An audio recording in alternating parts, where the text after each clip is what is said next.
Donald Trump's little birthday parade didn't really turn out very well last night.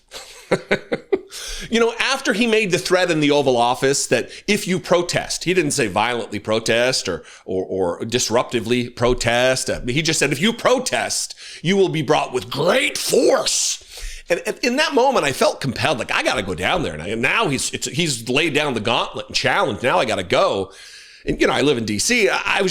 By the time the day got around to it, after all of the assassination attempt and completed assassinations in Minnesota, I was just like, yeah, I'm not going down there. Once I looked online and saw that it was just nobody was down there. It was just a shit show, just a ghost town down there. Very few. I mean, there were thousands, but it wasn't 1 million people or 500,000 or even 100,000 people. I'm hearing estimates of like 20 to 50,000, 30 to 50,000 seems about right. Just sparse. When you think about all of the land that composes all of the real estate down there, only a few people showed up. And I didn't want to add a body or two down there to make it look like it was more attended. Donald Trump, he spun the day off with this beautiful post on True Social showing what an abject fucking moron he is, unable to spell basic words in his mother tongue. In the only language he's ever known, he still can't spell like a normal person. He said, our great military parade is on, rain or shine. Remember, a rainy day parade, P-E-R-A-D, brings you good luck. I'll see you all in D.C. Hilarious and embarrassing for the rest of us who has a president, all of us, currently leading the country who can't spell grade school words. Parade. He didn't look to be having a good time. Here's a little clip as I talk of him looking bored out of his gourd while watching his birthday parade. As squeaky tanks rolled by in front of an absolutely crickets silent crowd. Watch this.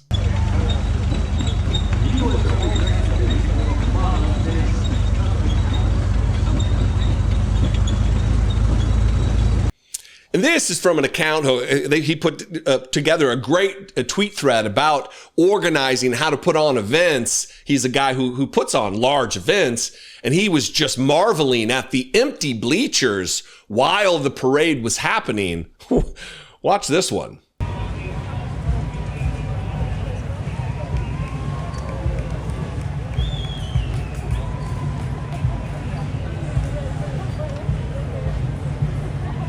And if you're sitting there wondering what kind of person showed up to Donald Trump's birthday parade, here's a tweet from the aforementioned Doug B. Landry on Twitter. What's the phrase? Many fine people on both sides. With this guy and his, my pronouns are she, show me them titties. This family event, you know, MAGA is the party of family values. This guy shows up with that t-shirt. I'm sure nobody had any complaints, nothing to say to him because he's in the cult. No criticism can be leveled for people in the cult. But really the most embarrassing thing, I think, may have been, and look, this is coming from somebody who spent years in the United States Marine Corps, has done some marching in my day, has stood in formation for many, many, many hours of his life. And maybe it's just the difference between how the Marine Corps and the Army operates, or maybe it's the new Army, and maybe they don't put such importance on drill and formation and all this stuff. Maybe that's it.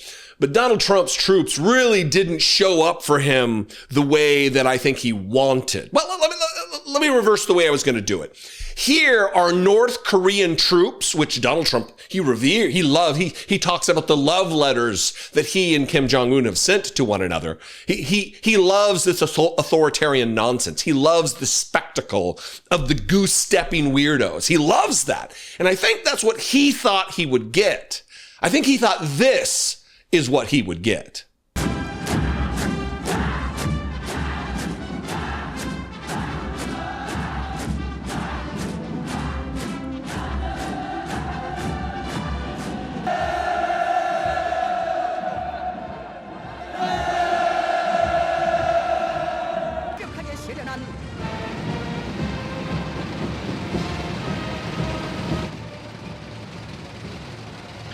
And instead of that, Donald Trump got this. When I was in the Marine Corps and when they're teaching you how to drill, when they're teaching you how to march, they would say, don't bebop, you're bebopping. This is exactly what Donald Trump got at his parade. Gained the nickname Bayonet Division during their deployment to Korea in June of 1950. At Incheon Landing and during the liberation of Seoul, they were credited with plunging the bayonet into the heart of the enemy, with 13 members of the division receiving the Medal of Honor. The 7th enables and sustains the combat readiness of 2 Stryker Brigade combat teams and a Combat Aviation Brigade. And maybe the weirdest spectacle of all of this yesterday was that Donald Trump had himself on his birthday gifted with a flag from the Army. Imagine, one, throwing yourself your own birthday party, paid for by us. I think $50 to $100 million are the estimates here. That he threw a birthday party for himself in parade form and then had a gift given to himself that was an American flag. Again, watch.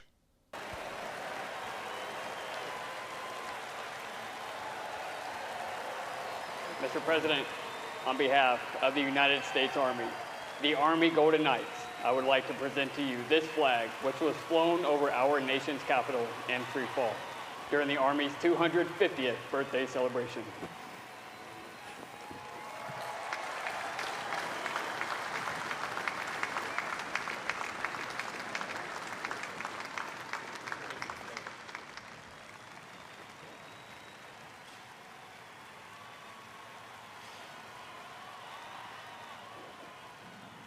All right, let's end with this. There was a moment when Donald Trump was on stage. I didn't watch really very little of this at all, but there's a moment where Donald Trump is on stage with Melania, and he's just standing there stoically, in between doing his really shitty salute where his thumb is just dangling down. It's supposed to be tight, Again, Donald Trump didn't serve, doesn't know, draft dodger. There's a moment where he's standing on stage and a soldier comes up to him from behind and whispers something in his ear. And then all of a sudden, Donald Trump's like, oh, okay. And then they just leave. And so I guess I'll show you the moment and then we'll talk about the still shot.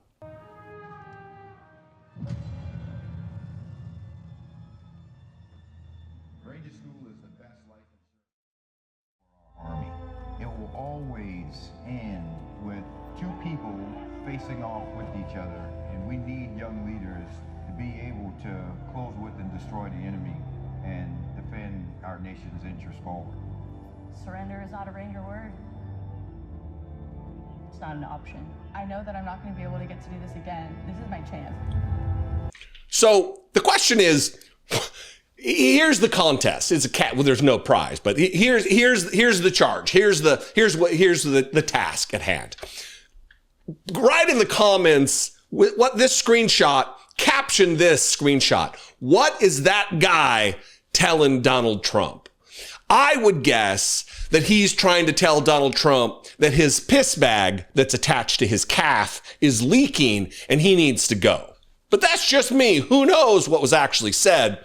What do you think? Write in the comments below. We'll play a little YouTube game to juice up the algorithm. So the algorithm will share this, YouTube will share this content with new subscribers, and that would be great. And you have fun doing it. You come up with a little clever quip about what the caption was. Anyway, I'm glad it was a disaster. The Army doesn't need to be celebrated. The Marine Corps doesn't need to be celebrated. Again, and I'll say what I said the other day, when I was in boot camp, I was enlisted, I wasn't an officer. When you go to boot camp, if you happen to say thank you to a drill instructor, they tell you to shut your mouth. They say, I get thanked on the 1st and the 15th. That's my thanks. I'm here as a volunteer. I'm getting paid to do this. You don't need to give me your thanks. Anyway. What do you think? I invite you to this conversation. You can write your caption below. You can also comment generally what you're thinking. We can talk about it in the comments. You can also call the voicemail line. Don't send me your submissions for the caption. Those are for the comments. But you can call, leave me your opinion, 714-576-4054. And of course, as always, you can email me daily@dollemore.com. Thanks for your engagement. Thanks for your passion for making the country a better place. Thank you if you attended a No Kings rally this weekend. That was a wonderful thing to see, that I'm hearing estimates like 5 million Americans showed up in all kinds of municipalities all over the country. I saw photos taken from friends in Boise, Idaho, where massive crowds showed up. I'll throw a picture up here as I'm talking about it. In Boise, Idaho, massive crowds. So thank you very much for being a patriot in standing up for your country and protesting that we are not a country with kings, and that should have been established in 1776 with our Declaration of Independence from a king. I love and appreciate you. I'll see you next time. Be genuine and take care of one another.